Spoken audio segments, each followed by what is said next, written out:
If you grew up amongst a lot of white folks as an Indian person, sometimes you were referred to by members of your own race as an almond. Hey, Indians are hairy, man. The men, too. We have a sold-out show tonight in Hollywood, California.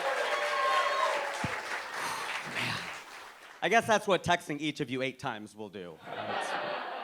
What you may not know is I was actually born outside of London, in Cincinnati, Ohio. It just sounds way better if you say it that way. I was born in Cincinnati. Well, I'm Hindu, so I was reborn in Cincinnati. I'm not really sure what I did in my last life to deserve that, but... I actually did not experience much racism at all growing up in Ohio. And I can't believe that people are still racist. That is so gay. What's crazy is that if you grew up amongst a lot of white folks as an Indian person, sometimes you were referred to by members of your own race as an almond. Some of you know where I'm going with this. Because you are brown on the outside and white on the inside. And I was like, all right, that was not offensive at the time. In the 80s, it was a long time ago. But I prefer the term coconut, because we're hairy. Hey, Indians are hairy, man. The men, too.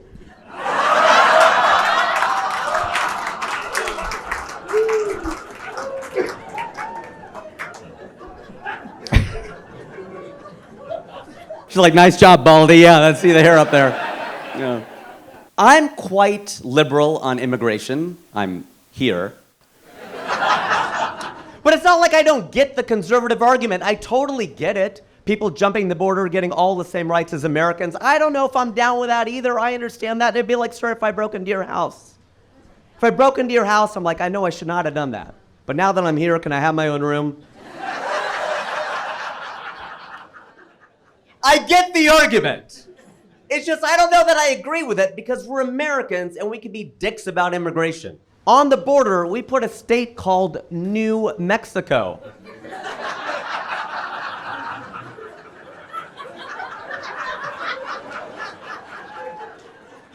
The dick move. Especially when this is old Mexico. We're taunting Mexicans to come over here. When the British divided India in parts, if they would have called Pakistan New India, my dad's side of the family might have stayed over there. Because we're Indian, we're just looking for a good deal. Same price, newer, we'll stay. I actually did not think I would become a full-time stand-up comedian. I went to school to be a doctor, because obviously...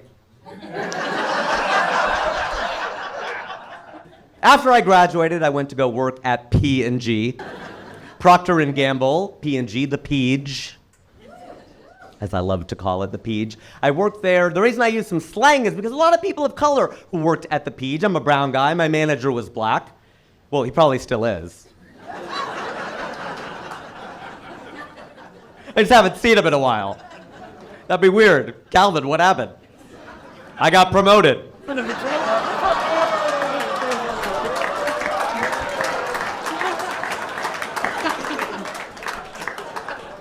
The thing is, white people, you can loosen up. You know why? Because white people think when people of color get together, we're making fun of you. We are not. We're making fun of each other without your guilt, all right?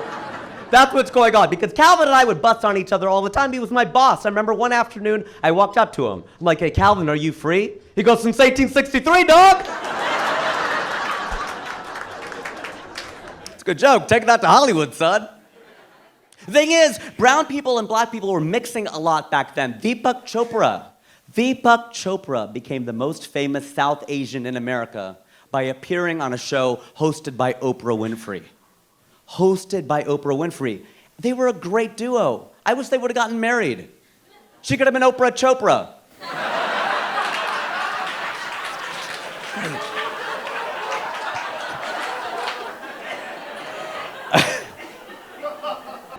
Calvin belonged to the, as it was called at the time, the African American Affinity Group at the Peach. And I belonged to the Asian one. And I almost didn't join it because they were rushing me to join the Asian Affinity Group at Procter & Gamble. And I said, well, I don't really know about that because y'all are mostly East Asian. I'm South Asian. But they're like, all right, well then don't join the group. That's your loss because the company is paying for us to take a 4-day, 3-night, all expenses paid trip to San Francisco. I'm like, I'm Asian. We're all the same, right? We say namaste, you say ni hao. We can combine them, namastao. I can head nod and bow at the same time. I'm in, let's go. All right, I told my white friend, I go, look, we're doing all this stuff. He goes, I don't think that's fair, though. I don't think that's fair. How come you guys get these, all expenses paid trips to go to the coast and all this stuff? You get to meet the CEO. You get put all the Latinos in the room at the same time, all the blacks in the room at the same time, all the browns in the room at the same time. He's going on and on. He goes, I can't put a bunch of white people in the same room at the same time. I go, yeah, you can. It's called a board meeting. Chill out, white people. Still your country, all right? Chill out. It's okay. Things were going well for me at the Peach for 6 years, and then I turned 30, and I flipped out. I realized I had spent my entire life in Ohio. I took it really, really hard, and the people said to me then, and they still say to me now, age is just a number. All right, fine, then your weight is just a number. Your height is just a number. Your credit score is just a number. Your cholesterol is a number. Your blood pressure, those are just numbers, right? But numbers have value, which implies they have meaning. They mean something. Like, doesn't it already feel like this year has moved so fast?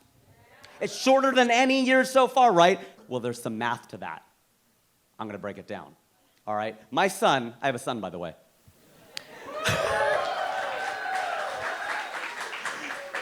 My son is turning 2 years old. I know.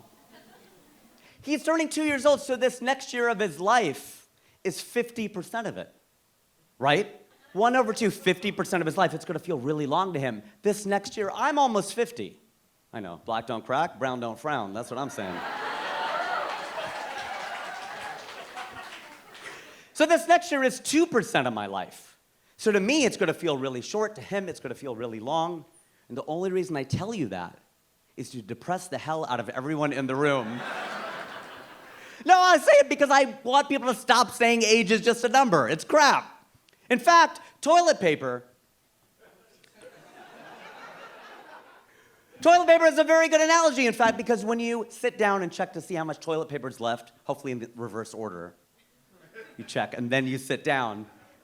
When you think half of the roll is left, there's actually less than half left because of the way that circumference works. Think about it, right? There's more on the outside than there is on the inside. Like people in LA.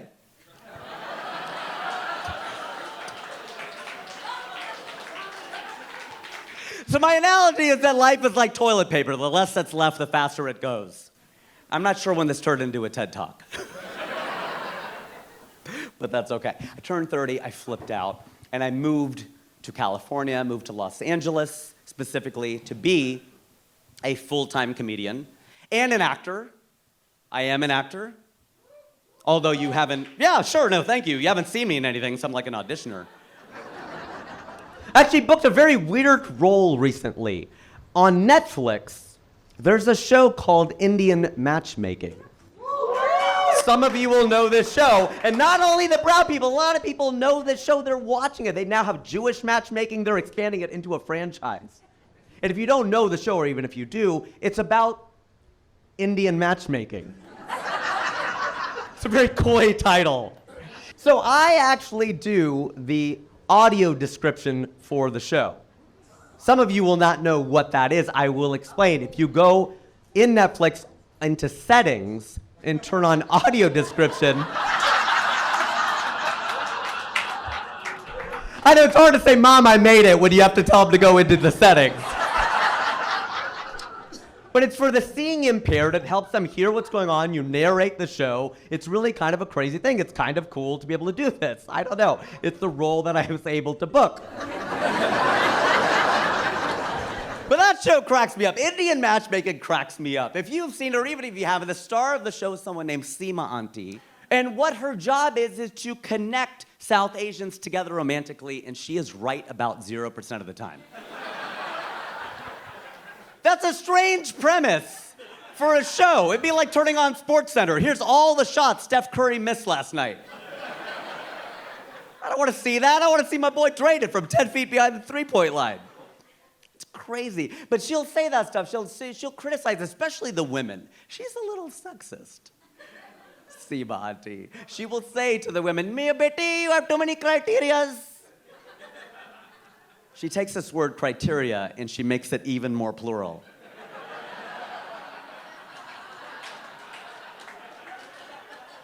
To show you how single you are. It's true that she'll say to them, she'll go, "You know, you get 60, 70% of what you're looking for, it's okay." Really, auntie? When's the last time I could bring home a 60, 70% on a math test?